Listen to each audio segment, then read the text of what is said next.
తాకట్లో ఉన్న బంగారాన్ని విడిపించి ఆ రోజున మార్కెట్ ధర కట్టి మిగిలిన డబ్బును మీకు అందిస్తుంది కొమ్మూరి గోల్డ్.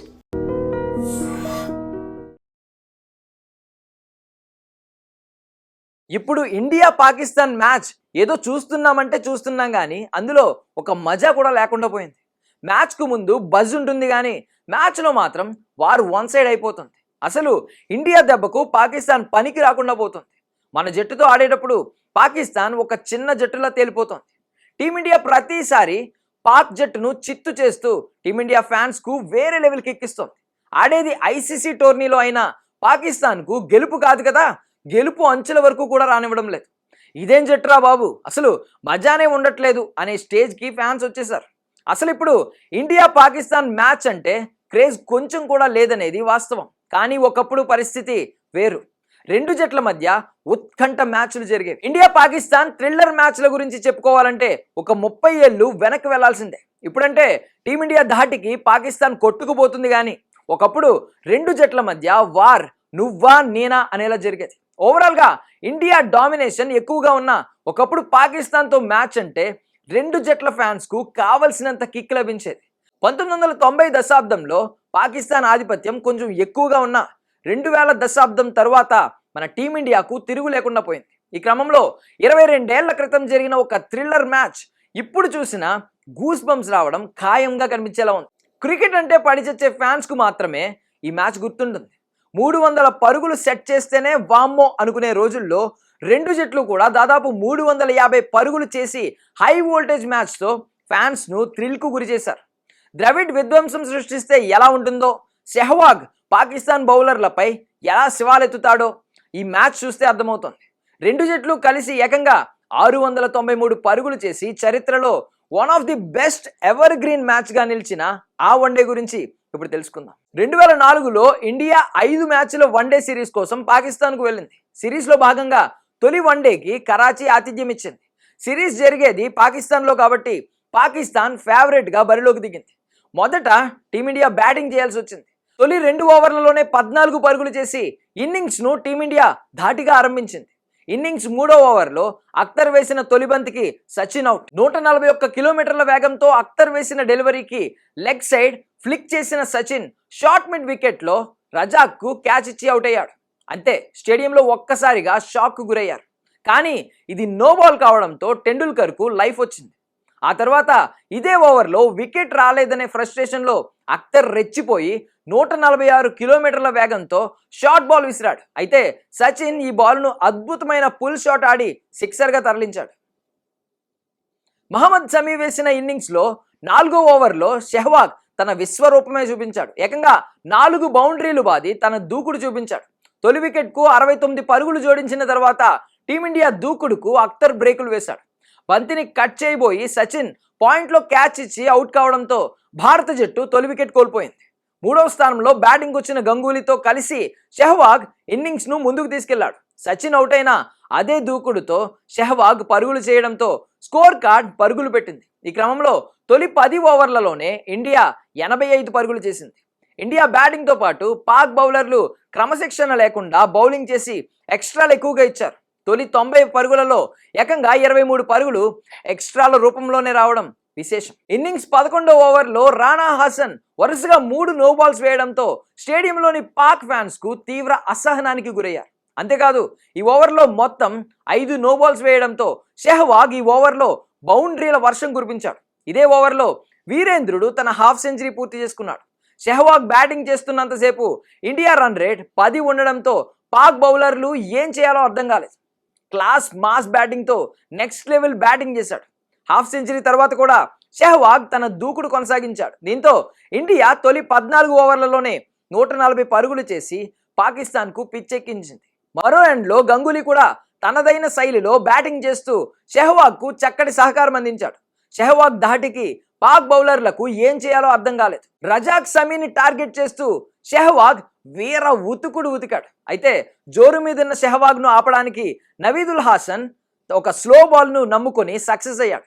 15వ ఓవర్ తొలి బంతికి సిక్సర్ కొట్టిన సెహ్వాగ్ రెండో బంతికి స్లో బాల్ను అంచనా వేయలేక బౌల్డ్ అయ్యాడు. దీంతో వీరు సునామీ ఇన్నింగ్స్కు ఎండ్ కార్డ్ పడడంతో పాకిస్తాన్ ఊపిరి పీల్చుకుంది. 57 బంతుల్లోనే 79 పరుగులు చేసిన సెహ్వాగ్ జట్టు భారీ స్కోరుకు బాటలు వేశాడు. సెహ్వాగ్ అవుట్ అయిన తర్వాత స్కోర్ వేగం తగ్గుతుందని భావించారు అంతా. కానీ సెహ్వాగ్ శ్రమను ద్రవిడ్ వృధా కానివ్వలేదు. తన శైలికి భిన్నంగా ఆడుతూ స్కోర్ జట్టు రన్ రేట్ను ఎక్కడా తగ్గనీయకుండా చూసుకున్నాడు. మరో ఎండ్లో ఉన్న గంగూలీ కూడా సెహ్వాగ్ అవుట్ అయిన తర్వాత జూలు విదిల్చాడు. దీంతో ఇండియా 26 ఓవర్లలోనే 214 పరుగులు చేసింది. ఈ దశలో టీమిండియా 400 పరుగులు కొడుతుందేమో అనిపించింది. కానీ ఇక్కడ నుండి పాక్ బౌలర్లు రాణించడంతో స్కోర్ వేగం తగ్గింది. 45 పరుగుల వ్యక్తిగత స్కోర్ వద్ద గంగూలీ అవుట్ కాగా కాసేపటికే యువరాజ్ సింగ్ కూడా 3 పరుగులకే పెవిలియన్ చేరాడు. దీంతో బ్యాక్ టు బ్యాక్ వికెట్స్ పడడంతో మన ఇన్నింగ్స్ కాస్త స్లో అయింది. ఇలాంటి స్థితిలో ద్రవిడ్ ఇన్నింగ్స్ను నిలబెట్టాడు. కైఫ్తో కలిసి జట్టును ముందుకు తీసుకెళ్లాడు. సాధారణంగా స్లోగా బ్యాటింగ్ చేస్తాడనే పేరున్న ద్రవిడ్ ఆ రోజు పాకిస్తాన్పై చెలరేగి ఆడడం ఇండియన్ ఫ్యాన్స్కు పిచ్చ కిక్ ఇచ్చింది. ఒకవైపు వేగంగా ఆడుతూనే మరోవైపు వికెట్ ఇవ్వకుండా పాకిస్తాన్కు కొరకరాని కొయ్యలా తయారయ్యాడు. మరో ఎండ్లో కైఫ్ కూడా మంచి సపోర్ట్ ఇవ్వడంతో ఇండియా 300 పరుగుల మార్క్ను దాటింది. 45 ఓవర్లలో 4 వికెట్ల నష్టానికి 325 పరుగులతో ఉన్న భారత జట్టు చివర్లో పూర్తిగా తడబడింది. 99 పరుగుల వద్ద అఖ్తర్ వేసిన స్లో బాల్కు ద్రవిడ్ అవుట్ కావడంతో మిస్టర్ వాల్ అద్భుత ఇన్నింగ్స్. 103 బంతుల్లో 99 పరుగులు చేసిన ద్రవిడ్ దాదాపు ఇన్నింగ్స్ చివరి వరకు ఉండి జట్టు భారీ స్కోర్ అందించాడు. చివరి 5 ఓవర్లలో ఇండియా 24 పరుగులే చేయడంతో ఇండియా నిర్ణీత 50 ఓవర్లలో 349 పరుగులు చేసి పాక్ ముందు 350 పరుగుల టార్గెట్ నుంచి మహమ్మద్ సమీ, నవీదుల్ హాసన్ 70కి పైగా పరుగులిచ్చారు. 350 పరుగుల టార్గెట్ అంటే మన జట్టుకు విజయంపై ధీమా వచ్చింది. పాకిస్తాన్ ఎంత బాగా ఆడినా 300 పరుగుల కంటే ఎక్కువ స్కోర్ చేయలేదు అనుకున్నారు. అందుకు తగ్గట్టుగానే ఆరంభంలో యాసిర్ హామిద్ను లక్ష్మీపతి బాలాజీ బౌల్ చేసి జట్టుకు గుడ్ స్టార్ట్ అందించాడు. ఆఫ్ స్టంప్ ఎగిరి ఎక్కడో పడడంతో స్టేడియం మొత్తం సైలెంట్ అయిపోయింది. ఇదే ఊపులో జహీర్ ఖాన్ తన అవుట్ స్వింగ్తో ఇమ్రాన్ ఫర్హాత్ను పెవిలియన్కు పంపించడంతో 34 పరుగులకే 2 వికెట్లు పోగొట్టుకుని కష్టాల్లో పడింది పాకిస్తాన్. ఓపెనర్లను త్వరగా అవుట్ చేయడంతో విజయం ఖాయమైనట్లే అనిపించింది. అయితే ఇక్కడి నుండే అస్సలు మ్యాచ్ స్టార్ట్ అయింది. తొలి 10 ఓవర్లలో 40 పరుగులే చేసి వెనకబడిన పాకిస్తాన్ ఊహించని రీతిలో ఇండియాను కంగారెత్తించింది. కెప్టెన్ ఇంజమామ్ ఉల్ హక్, మహమ్మద్ యూసఫ్ జాగ్రత్తగా ఆడుతూ పాక్ జట్టును ముందుకు తీసుకెళ్లారు. ఇన్నింగ్స్ 13వ ఓవర్లో యువరాజ్ సింగ్ క్యాచ్ మిస్ చేయడంతో బతికిపోయిన యూసఫ్ ఆ తరువాత చెలరేగి ఆడాడు. మరో ఎండ్లో ఇంజమామ్ కూడా దూకుడుగా బ్యాటింగ్ చేయడంతో పాక్ స్కోర్ కార్డ్ వేగంగా ముందుకెళ్ళింది. ముఖ్యంగా యూసఫ్ భారత బౌలర్లను ఎదురుదాడి చేయడంతో పాక్ మ్యాచ్లోకి వచ్చింది.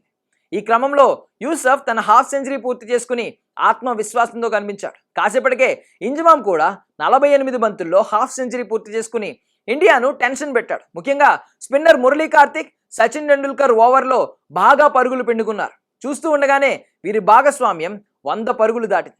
ప్రమాదకరంగా మారుతున్న ఈ జోడీని సెహ్వాగ్ అవుట్ చేయడంతో హమ్మయ్య బిగ్ రిలీఫ్ లభించింది. 73 పరుగులు చేసిన యూసఫ్ ఇంజమామ్తో 3వ వికెట్కు 135 పరుగుల జోడించి మ్యాచ్ను ఆసక్తికరంగా మార్చేశాడు.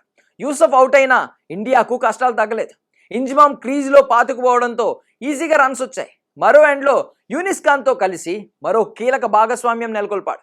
పట్టుదలగా ఆడి మన బౌలర్లకు కాస్త చెమటలు పట్టించాడు. ఎంత ట్రై చేసినా వీరి జోడీని టీమిండియా ఆపలేకపోయింది. ఈ క్రమంలో ఇంజమామ్ తన సెంచరీ మార్క్ను అందుకుని జట్టును విజయం దిశగా తీసుకెళ్తున్నాడు. మరో ఎండ్లో యూనిస్ ఖాన్ పాక్ కెప్టెన్కు కావలసిన ఎంతో సపోర్ట్ ఇచ్చాడు.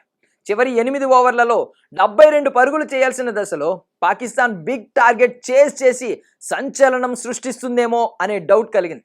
చేతిలో 7 వికెట్లు ఉండడంతో ఈ మ్యాచ్లో పాకిస్తాన్ ఫేవరెట్గా మారింది. సరిగ్గా ఇలాంటి సమయంలోనే మురళీ కార్తిక్ అప్పటి వరకు అసాధారణ ఇన్నింగ్స్తో గ్రీజ్లో సెట్ అయిన ఇంజమామ్ వికెట్ను పడగొట్టాడు. దీంతో చేజారుతున్న మ్యాచ్ ఒక్కసారిగా ఆసక్తికరంగా మారింది. 120 స్ట్రైక్ రేట్తో 122 పరుగులు చేసిన ఈ పాక్ కెప్టెన్ సెంచరీతో జట్టును చివరి వరకు తీసుకొచ్చాడు. ఇంజమామ్ అవుట్ అయిన కాసేపటికే మురళీ కార్తిక్ క్లీన్ బౌల్ చేశాడు యూనిస్ ఖాన్. మ్యాచ్ను ఇండియా వైపు తిప్పాడు. అయితే పాక్ లోయర్ ఆర్డర్ కూడా తమ పోరాటం చూపించారు. చివరిలో అబ్దుల్ రజాక్, మొయిన్ ఖాన్లు వేగంగా ఆడారు. 21 బంతుల్లో 28 పరుగులు చేయాల్సిన దశలో జహీర్ ఖాన్ ఒక స్టన్నింగ్ యార్కర్తో రజాక్ను అవుట్ చేసి బిగ్ రిలీఫ్ ఇచ్చాడు. చివరి 4 బంతుల్లో 8 పరుగులు చేయాల్సిన దశలో టెన్షన్ పీక్స్కు చేరింది. నెహ్రా అద్భుతమైన యార్కర్లు వేయడంతో 3 బంతులకు 2 పరుగులు మాత్రమే వచ్చాయి. దీంతో చివరి బంతికి పాక్ జట్టుకు 6 పరుగులు చేయాల్సిన పరిస్థితి వచ్చింది. ఈ దశలో సిక్సర్ కొడితే భారత జట్టు అప్పటి వరకు పడిన శ్రమంతా వృధా అవుతోంది. ఒకవైపు చివరి బాల్ వేయడానికి నెహ్రా సిద్ధంగా ఉన్నాడు, మరోవైపు మోయిన్ ఖాన్ సిక్సర్ కొట్టడానికి సిద్ధంగా ఉన్నాడు. ఇలాంటి ఒత్తిడి సమయంలో నెహ్రా వేసిన ఫుల్ టాస్ను మోయిన్ ఖాన్ బలంగా వాదాడు. అయితే టైమింగ్ మిస్ కావడంతో కవర్స్లో జహీర్కు క్యాచ్ ఇచ్చినట్టు అయింది, అవుట్ అయ్యాడు. దీంతో ఇండియా 5 పరుగుల తేడాతో ఘన విజయం సాధించింది. ఈ మ్యాచ్ ఇరు జట్ల ఫ్యాన్స్కు ఫుల్ ఫీస్ట్ ఇచ్చింది. పాకిస్తాన్ జట్టును వారి గెడ్డపై నోరు మూయించాం. వన్డేల్లో ఇండియా పాకిస్తాన్ జట్ల మధ్య ఈ మ్యాచ్ బెస్ట్ థ్రిల్లర్గా నిలిచింది. 5 మ్యాచ్ల వన్డే సిరీస్లో తొలి వన్డే గెలిచి బోని కొట్టిన టీమిండియా ఆ తర్వాత 2 వన్డేల్లో ఓడిపోయింది. అయితే చివరి 2 వన్డేల్లో విజయం సాధించి సిరీస్ను 3-2 తేడాతో కైవసం చేసుకుంది. And for more videos, Please subscribe to iDream. Please subscribe to iDream. Please subscribe iDream. And please subscribe to iDream. For more videos, subscribe to iDream. please like, share, and subscribe to the channel. Congratulations, iDream. subscribe to iDream. Subscribe to iDream. So subscribe to iDream Media. iDream की iDream team अंदर की huge congratulations. Please subscribe iDream Media. Please subscribe to iDream. Subscribe iDream. Please subscribe to iDream. iDream అంటే నా కళల channel subscribe చేసుకున్న నోరు తిరుగుతలేదు, మీరైతే గంట గుర్తు కొట్టండి. For more such videos, please subscribe to iDream. Subscribe to iDream. Please subscribe to iDream. Please subscribe iDream Media. Please do subscribe to iDream. Please subscribe to iDream Media. For best entertainment and information, please subscribe iDream. And don't forget to subscribe to iDream.